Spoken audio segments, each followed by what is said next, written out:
You are listening to Reels Movie Podcast. I am your host, Z, and before I get into this review, let me remind you to subscribe to the channel, hit that thumbs up button, leave a comment below, hit that bell for notifications, and you'll never miss a future episode. In this episode, I'm going to be covering The Intruder.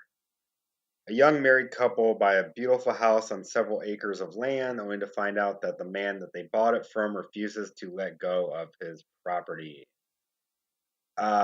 There is over the top acting, very similar to like how Nicolas Cage has been, throughout his career. And then there is whatever Dennis Quaid is doing here.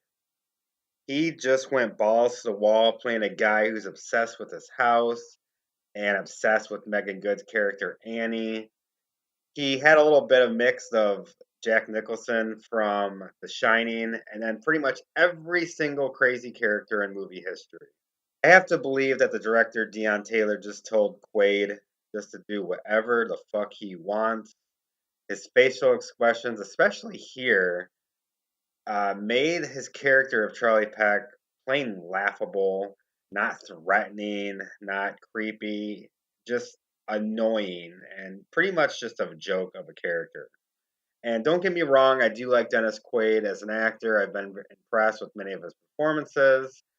I honestly just don't know what he was thinking here or what route he was going.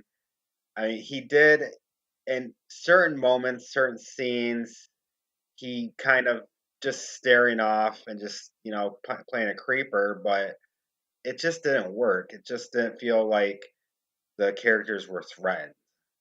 And the story takes forever to get going. The pacing is awful.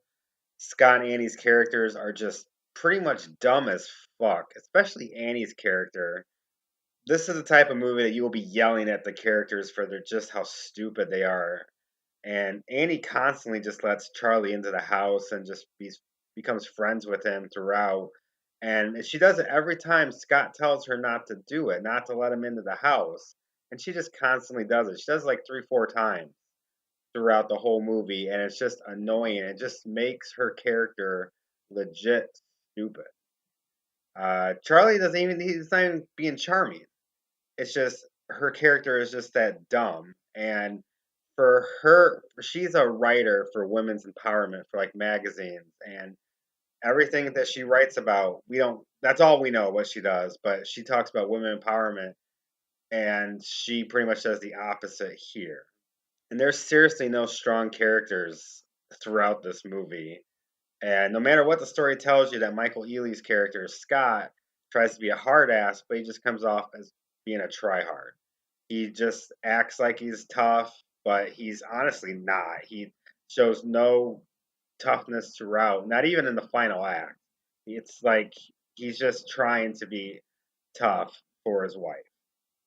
Then midway through the movie, you get some new character development between Scott and Annie that literally comes out of nowhere and holds zero bearing on the overall story, and it's just added for new drama. But that comes off very desperate and literally has no effect on the story whatsoever. You get one argument between the couple about past experience, and that's it. It's forgotten. So there was literally zero need for that. For The Intruder being a thriller movie, the thrills and chills are very non existent. You don't get any type of excitement until the final act, which is still very lame. The attempts at scares throughout are very lackluster, and you wouldn't even bat an eye. I'm going to give Intruder a D minus. Remember to subscribe to the channel, hit that thumbs up button, leave a comment below, hit that bell for notifications, and then you'll never miss any future episodes. I'll see you later.